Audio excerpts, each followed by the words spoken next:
السلام علیکم ورحمۃ اللہ تعالی وبرکاتہ۔ Welcome to you my YouTube channel. آج آپ تمام حضرات کے سامنے ایک اور قدیم کتاب لے کر حاضر ہوا ہوں۔ اس کتاب کا نام ہے طی الفراسیخ الی منازل البرازیخ، اور یہ کتاب مطبع مفید عام آگرہ میں 1306 ہجری میں چھپی ہے۔ اب اس کا اوپر کا آپ یہ دیکھیے یہ ڈیزائن آج کل تو پریس کا زمانہ ہے، آسانی ہے، کمپیوٹر کا زمانہ ہے، آسان، لیکن یہ اس زمانے کی ڈیزائن ہے جس زمانے میں یہ سب چیزیں دستیاب نہیں تھی، لہذا پتھروں کی چھپائی والی کتابیں بھی اس کو کہا جاتا ہے۔ لیتھوگرافی اگر آپ نے نام سنا ہوگا تو یہ کتاب بھی جو ہے لیتھوگرافی پر شائع شدہ ہے۔ آپ دیکھ سکتے ہیں کہ بہترین عربی زبان میں جو خط استعمال ہوا ہے وہ خط نسخ ہے، اور اندر جو اس کا خط استعمال ہوا ہے وہ خط نستعلیق ہے۔ آج کل اس زمانے کے خط کو اس دور میں خط نستعلیق لاہوری کہا جاتا ہے۔ ہاں تو عزیزو، میں بتا رہا تھا آپ کو کہ یہ کتاب اور اس کتاب کے مصنف حضرت مولانا ذوالفقار احمد صاحب قبائی، نقوی، مالوی، بھوپالی رحمۃ اللہ علیہ ہیں۔ حضرت مولانا ذوالفقار احمد صاحب، یقیناً آپ بہت سارے حضرات ایسے ہیں جو ان کے نام سے ناواقف ہوں گے، لیکن صوبہ مدھیہ پردیش کے شہر دارالاقبال ریاست بھوپال کے یہ بہت زبردست جید الاستعداد عالم، فاضل، مفسر، محدث، فقیہ گزرے ہیں۔ بہترین کاتب، بہترین انشا پرداز، بہترین شاعر، اور ان سب چیزوں کے ساتھ ساتھ ساری زندگی جو ہے وہ قلم و کتاب سے وابستہ رہے۔ آپ نے ایک بہت مشہور شخصیت کا نام سنا ہوگا یقیناً، نواب صدیق حسن خان صاحب قنوجی ثم بھوپالی رحمۃ اللہ علیہ، جو اہل حدیث کے بڑے عالم دین ہیں، اور ان کی تقریباً 200 سے 250 تصانیف اس وقت دنیا میں منظر عام پر ہے۔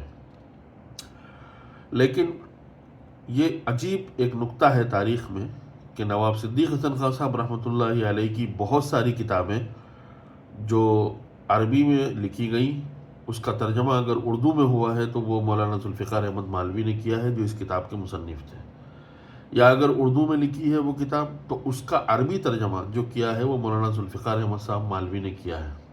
مولانا ذوالفقار احمد صاحب مالوی جو ہے، ان کو نواب شاہجہاں بیگم کے عہد حکومت میں صدر العلماء کا منصب دیا گیا تھا، یعنی وہ عالم دین جو تمام علماء کا صدر ہو۔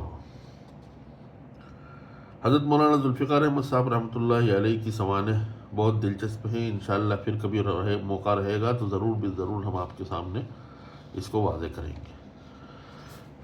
یہ کتاب جو ہے طی الفراسیخ الی منازل البرازیخ، آپ جان سکتے ہیں اس کے دوسرے جملے سے یہ واضح ہوتا ہے کہ برزخ کی منزلوں کو طے کرنے کی یہ کتاب ہے، یعنی اس کتاب کی شروعات دنیا و ما فیہا، زمین و آسمان کے بیچ کے مسائل سے نہیں ہے، بلکہ اس کتاب کا تعلق قبر سے شروع ہوتا ہے اور حشر پر ختم ہوتا ہے، برزخ پر جا کر ختم ہوتا ہے۔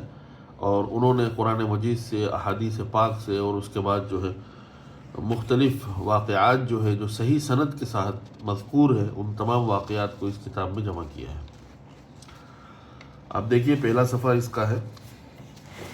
اس پہلے صفحے میں مولانا نے مقدمے کو بیان کیا ہے، اور انہوں نے بتایا ہے کہ کس طریقے سے میں یہ کتاب کیا لکھنا چاہتا تھا، شروع میں کون سی کتاب لکھی، اور اس کے بعد پھر کیا ہوا وغیرہ، سبب تالیف میں تفصیل کے ساتھ انہوں نے ان چیزوں کو بیان کیا ہے۔ یہ کتاب بہت عجیب و غریب واقعات اس کتاب میں مذکور ہیں۔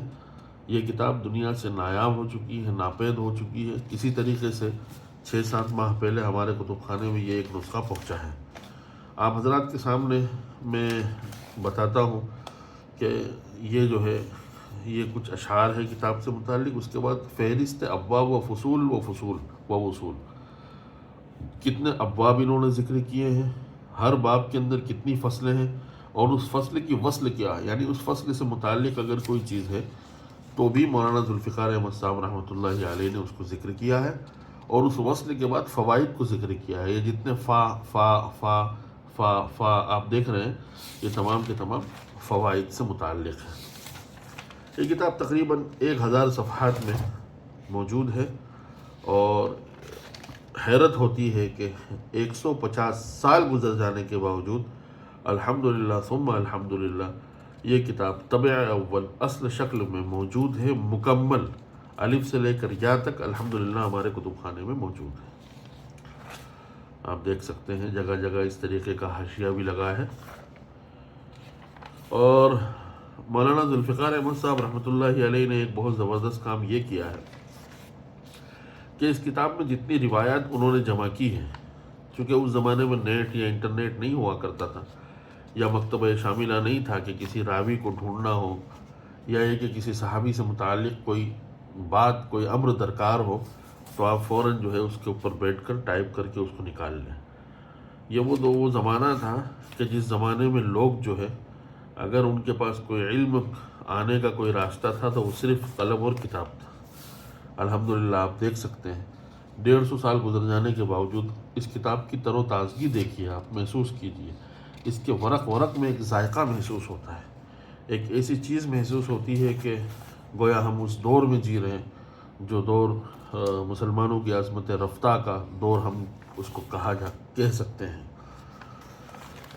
پوری کتاب اس طریقے سے موجود ہے، اور اصل کتاب جو ہے مولانا ذوالفقار احمد صاحب مالوی رحمۃ اللہ علیہ نے جو لکھی ہے وہ تقریباً آپ یہ سمجھ لیجئے کہ میں آپ کو بھی بتا دیتا ہوں، رکیے ذرا سا ویٹ کیجئے، تقریباً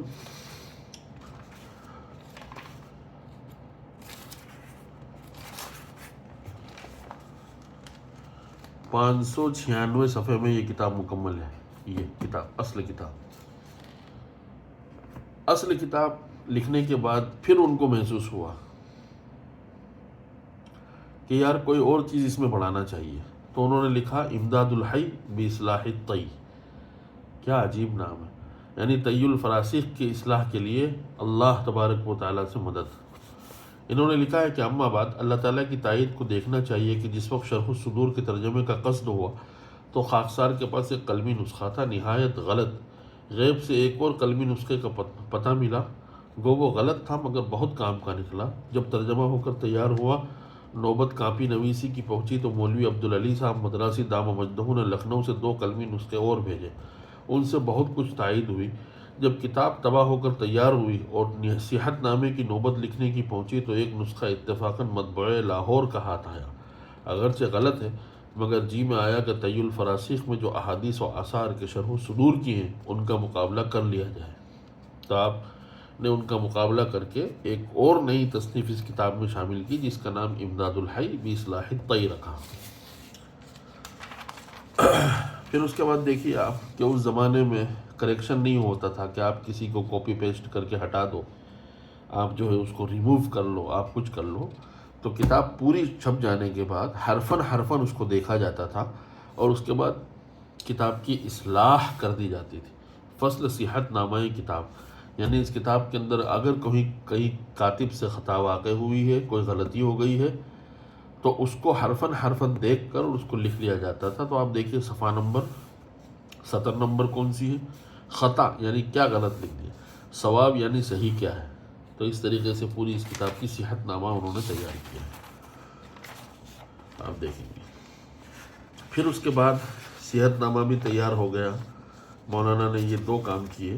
اس کے بعد جو ہے مولانا نے پھر یہ سوچا کہ اب جو ہے اس میں جو روات اور جو راوی آئے ہیں یا یہ کہ جو کچھ اشخاص کے واقعات اس میں ذکر کیے ہیں موت سے متعلق، قبر حشر سے متعلق، تو ان کی سوانح حیات لکھ دیا جائے، ان کا انڈیکس تیار کیا جائے۔ تو انہوں نے پھر ایک اور کام کیا، الروض الممطور فی تراجم علماء شرح صدور۔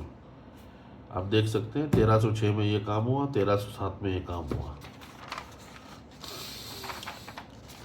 انہوں نے اس پر کام کیا اور تمام لوگوں کا ذکر اس میں کیا ہے، خاص طور پر دیکھیں ترجمہ ابن ماجہ، یعنی امام ابن ماجہ رحمۃ اللہ علیہ جن کی سنن ہے بہت مشہور، ان کی سوانح لکھی ہے۔ امام نسائی کے متعلق لکھا ہے، ابو داؤد طیالسی کے متعلق لکھا ہے، ابو نعیم کے متعلق لکھا ہے.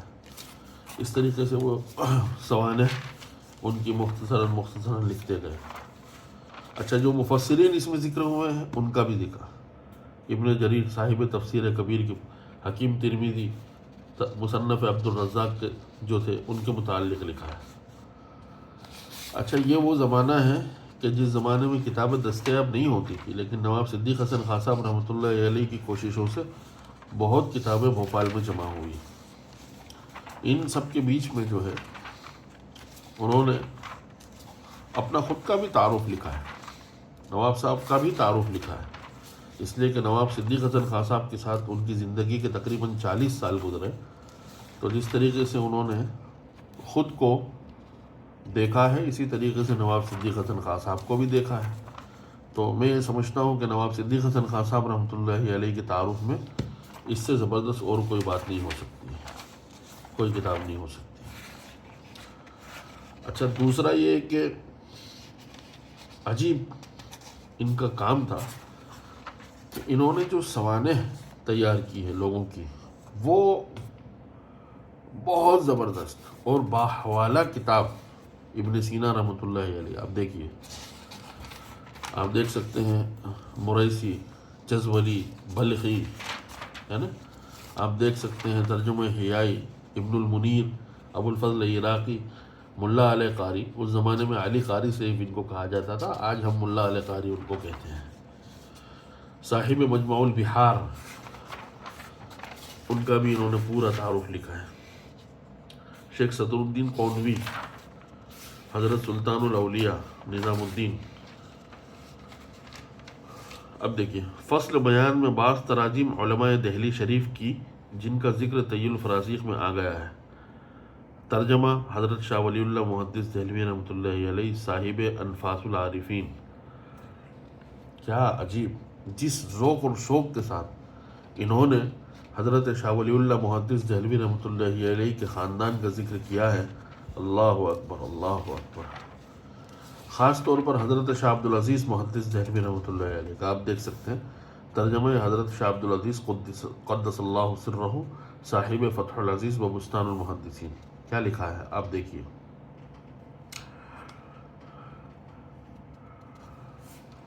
اور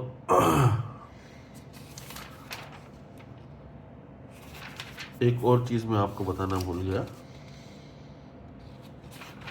حضرت شاہ عبدالعزیز محدث دہلوی رحمۃ اللہ علیہ کی وفات سے متعلق ایک خط تھا جو سید احمد علی بجنوری نے لکھا تھا. وہ خط کا ترجمہ بھی انہوں نے شائع کیا ہے. آپ دیکھ سکتے ہیں. مختصر یہ ہے کہ ماہ رجب سن ہجری 1239 ہجری سے طریقہ خوراک حضرت صاحب کا ایسا مقرر ہوا تھا کہ بعد 4 دن کے آدھا پاؤ بلکہ قدر قلیل کھاتے تھے اور تمام رات تپ ہوتی تھی. آپ دیکھ سکتے ہیں پورا. اس میں حضرت شاہ صاحب رحمۃ اللہ علیہ کی مشہور شاگرد جتنے تھے، مثلا مولانا اسحاق صاحب رحمۃ اللہ، حضرت مولانا شاہ اسحاق صاحب رحمۃ اللہ علیہ ہے، مولانا رشید الدین خان صاحب دہلوی ہے جو مشہور ہے، سب کا ذکر ہے.